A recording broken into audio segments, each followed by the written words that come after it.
The following sets of photos are taken in the Kruger National Park, where both Lee and I worked as rangers. When you guide, you get to know certain animals, especially animals which have territories and are around you quite often.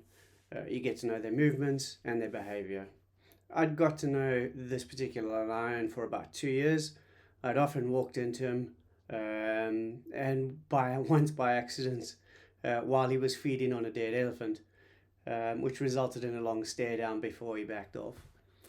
I'd also spend many hours with the pride during drives, seeing them bring new cubs into the pride and watching them grow.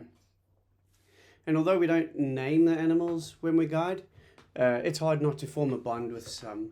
And on this particular day, I was torn between the brutality of nature and losing a friend, so to speak. It's worth noting that this male had contracted bovine tuberculosis. This is a very serious condition which affects up to about 50% of all lions in southern Kruger. And they contract this virus from eating infected buffalo meat, which then results in the lions becoming infected, getting swollen joints, coughing, and ultimately ending in death, so probably between 2 and 5 years. The 4 immature lions in these pictures are his offspring. For some reason, the big male didn't chase them off or didn't chase him out the pride. Instead, what happened is he joined forces with them, and they became quite a formidable coalition. It's extremely uncommon, and the only reason that we know that these were his offspring were we had seen them as cubs. We'd watched them grow up with him, and we were all amazed that he had kept them in, although it wasn't great for the bloodline. On this particular drive, we found this huge herd of buffalo. So we started following them for a bit. We then found the 4 immature lions, and we initially thought that we were going to see what we thought was going to be an epic hunt. We were very, very wrong. The 4 youngsters eventually, it actually looked like they were trying to move the buffalo away or distract the buffalo away from the big male who was lying under a tree probably about 100 meters away from them. Unfortunately, the wind turned, and you'll see in the pictures the buffalo actually changed their course of direction and start heading towards the big male.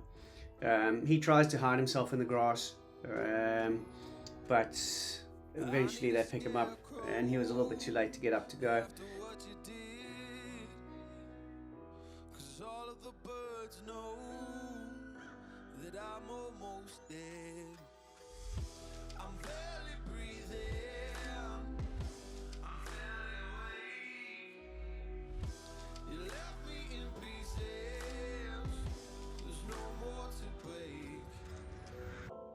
And you can see how skinny he is when he stands up.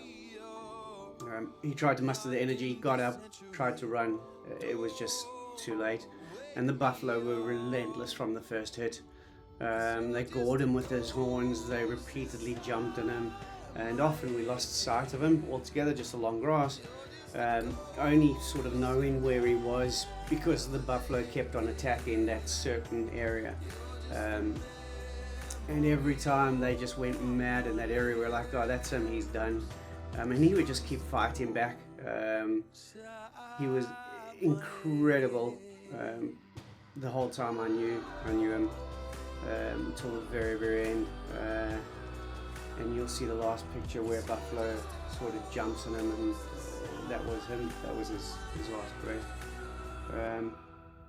And this lion meant so much to me and to most of the rangers at Kruger. I actually ended up getting him tattooed on my arm, but it was a very, very sad day.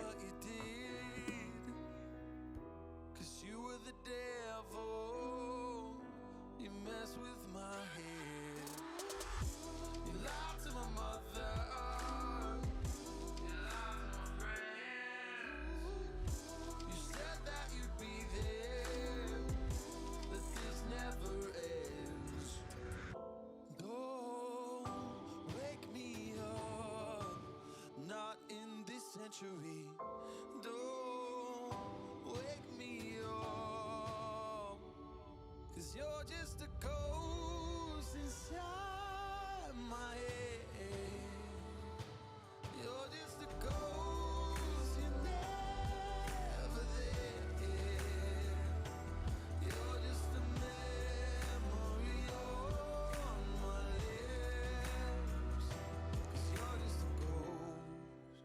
inside my head.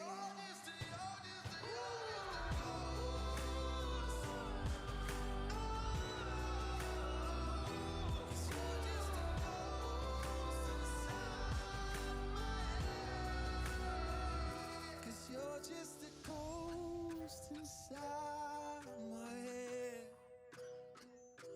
You're just a ghost, you're never there. 'Cause you're just a ghost inside my head. You're just a ghost, you're never there. You're just a memory on my lips. You're just a ghost inside my head. Oh, you're just a ghost inside